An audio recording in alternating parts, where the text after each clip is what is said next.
첫 시간 주님께 안녕하세요. 대강교회 오훈 목사입니다. 8월 23일 화요일입니다.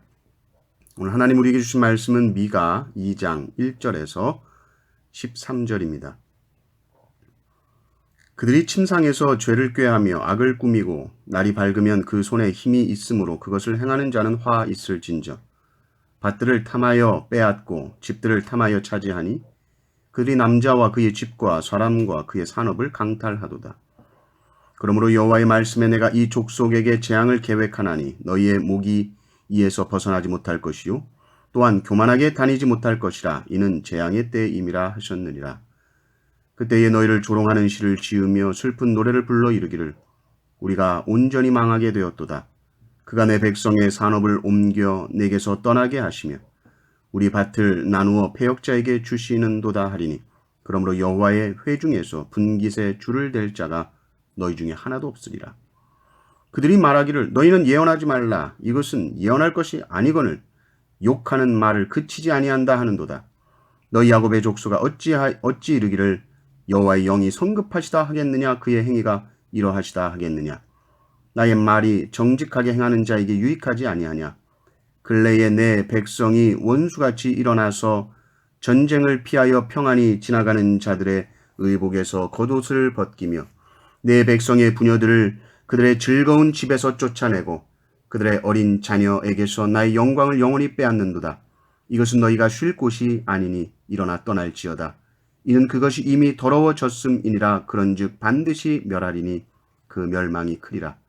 사람이 만일 허망하게 행하며 거짓말로 이르기를 내가 포도주와 독주에 대하여 내게 예언하리라 할 것 같으면 그 사람이 이 백성의 선지자가 되리로다.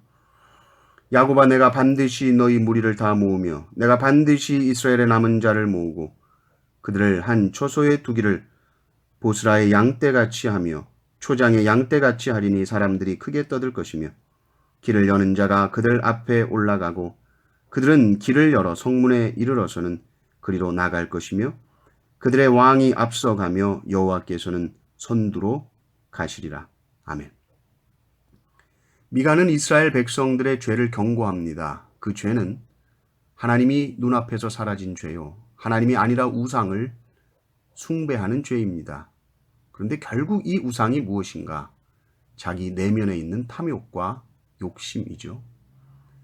하나님의 율법은 하나님을 사랑하고 이웃을 사랑하라 하셨는데 오직 자기 자신의 탐욕을 추구하며 이웃이 눈에서 사라진 죄입니다. 오늘 본문 말씀 1, 2절을 보면 이들의 행태를 드러내시는데 이들은 생각하는 것이 어떻게 하면 남의 것을 빼앗을까? 잠자리에 들면서 이 생각을 하며 잠들고 깨면서는 이것을 곧 실행합니다. 남의 땅을 뺏습니다. 집을 뺏습니다. 이들은 아주 스스로 지혜롭다고 생각하고 이를 꾸미지만 이들이 못 보는 것이 무엇이냐? 바로 하나님의 눈입니다. 하나님께서는 이들이 악한 일을 꾸밀 때에 하나님도 이들에게 내릴 재앙을 계획하십니다. 성경 말씀이에요. 3절을 보십시오. 그러므로 여호와의 말씀에 내가 이 족속에게 재앙을 계획하나니 너희의 목이 이에서 벗어나지 못할 것이요 또한 교만하게 다니지 못할 것이라. 이는 재앙의 때임이라 하셨느니라. 하나님 두려운 줄 알아야 합니다. 자신의 욕심을 채우고 타인의 재산을 약탈하는 것, 사기치는 것, 자신의 권력으로 힘으로 빼앗는 것, 이런 자들을 향해 하나님은 재앙을 준비하고 계신다. 이것은 아주 무서운 말씀입니다. 그리고 이제 하나님의 계획이 성취될 때에 이들은 조롱을 받게 될 것이요 완전히 거지가 될 것이다. 망하게 될 것이다. 5절도 보면 여호와의 회중이 이 분깃에 줄을 댄다 이런 표현이 나오는데 줄을 대는 것은 땅을 측량하는 겁니다. 여호와의 회중은 기업으로 주신 땅을 얻습니다. 그러나 악한 일을 계획한 너희들, 너희 몫은 하나도 없다. 하나도 없다. 5절 말씀을 보면 그러므로 여호와의 회중에서 분깃에 줄을 댈 자가 너희 중엔 하나도 없으리라. 이렇게 예언을 하니까 이걸 듣고 있던 사람들이 기분 나쁜 거죠. 야, 너 예언하지 마. 이렇게 나오는 겁니다. 그러면서 이들이 하는 말이 뭐냐면 우리가 야곱의 자손인데 야곱의 족속인데 하나님 택한 백성인데 하나님이 얼마나 자비가 풍성하신 분인데 너 하나님이 되게 성급하다고 생각하는구나. 이렇게 이들이 말합니다. 좀 이상하죠. 물론 하나님은 자비와 긍휼이 풍성하신 분입니다.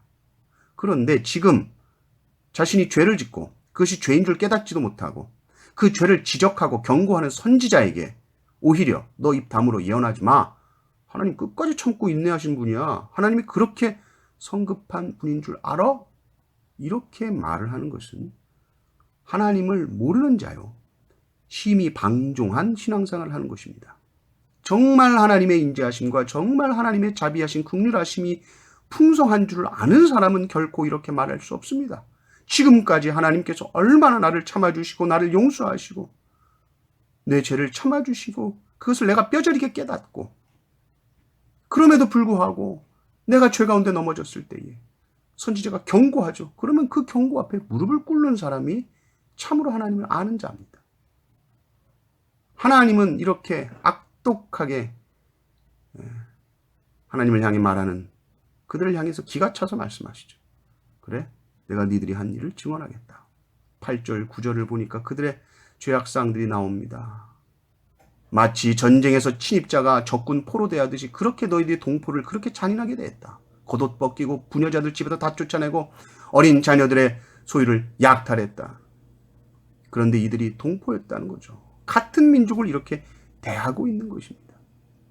그런데 또 12절, 13절 보면 갑자기 또한 이들을 하나님께서 위로하시고 회복을 말씀해 주시는데 이게 우리는 좀 뜬금없을 수도 있습니다. 근데 미가서의 특징이요, 선지서에 이런 특징들이 많이 나타납니다.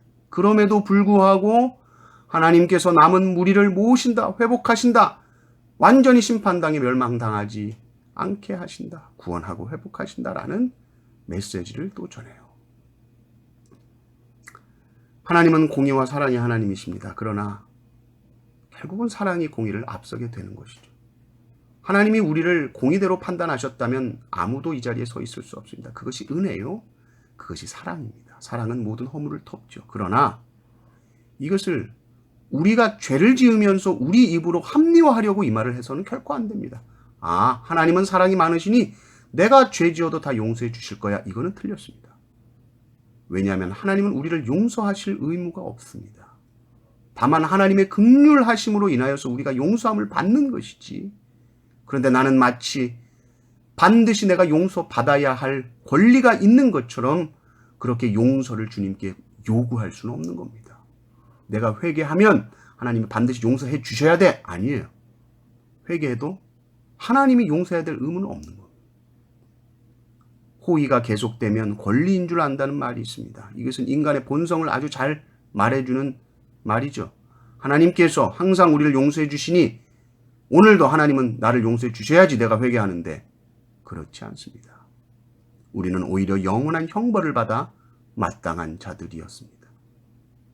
그러나 오직 하나님의 사랑 때문에 지금 여기 서 있습니다. 그러므로 우리는 항상 용서받은 자로, 은혜 받은 자로 하나님 앞에 겸손하게 서 있어야 합니다.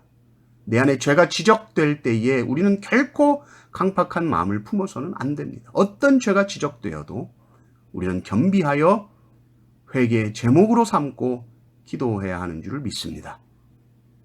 여러분, 이단들 중에 구원파들은 이 회개라는 것이 구원받지 못한 사람의 증거라고 그러면서 회개하지 말라고 말하지만 절대로 그렇지 않습니다.